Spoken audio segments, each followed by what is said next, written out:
the psychology behind politics, religion, and moral conflict, reviewing the righteous mind through an educational lens.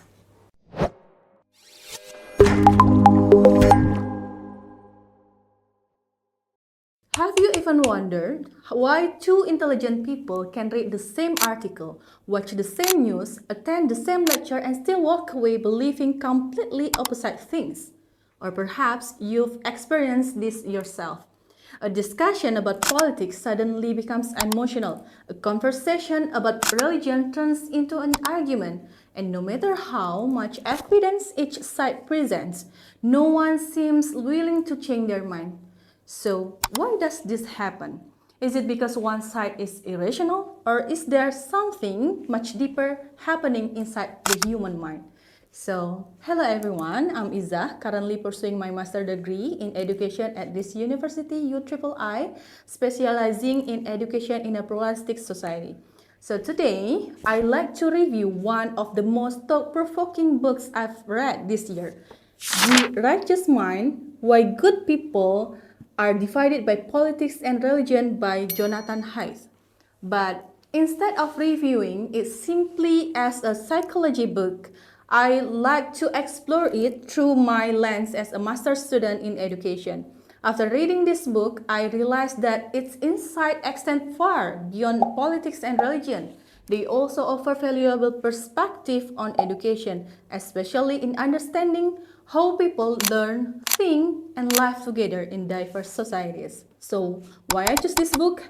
Interestingly, my journey with this book began in two different places. I had already owned the English PDF version for quite some time, but recently, while browsing the shelf at the UIII library, I discovered its Indonesian translation. Seeing the two editions together felt like a reminder that it was finally time to read this book seriously. Before preparing this review, I also wanted to know how readers around the world responded to it. So I explored discussion on Goodreads, Reddit, and X, Threads, and several online book communities. What fascinated me wasn't simply that thousands of readers highly recommended this book, it was why they recommended it. Many readers said that this book didn't necessarily change their political opinions. Instead, it changed the way they understood people who disagreed with them.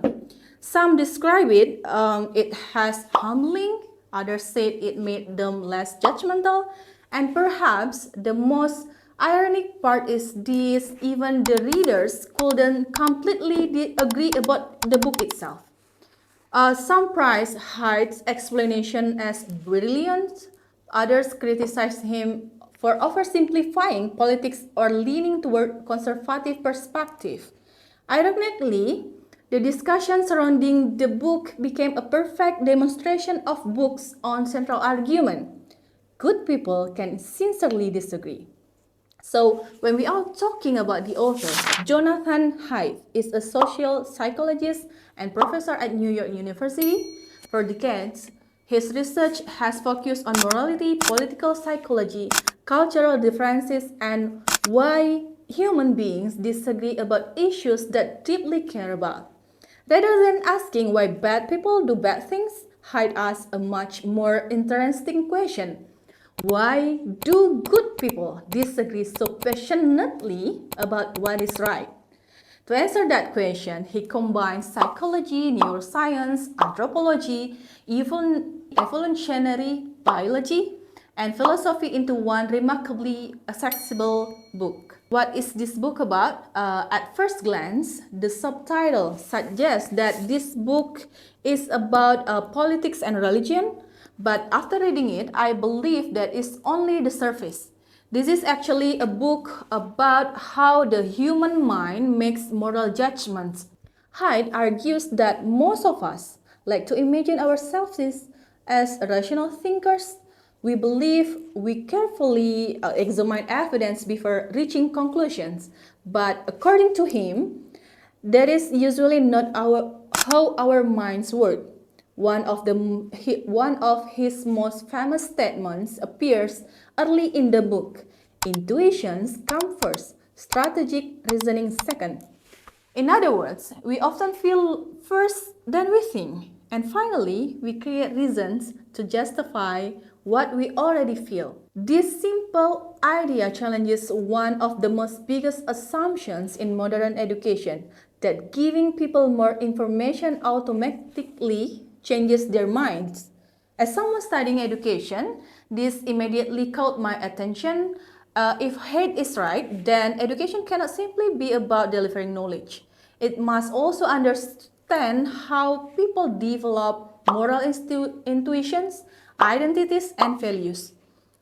So, what exactly are the big ideas that make The Righteous Mind such an influential book? There are many fascinating concepts, but three stood out to me the most.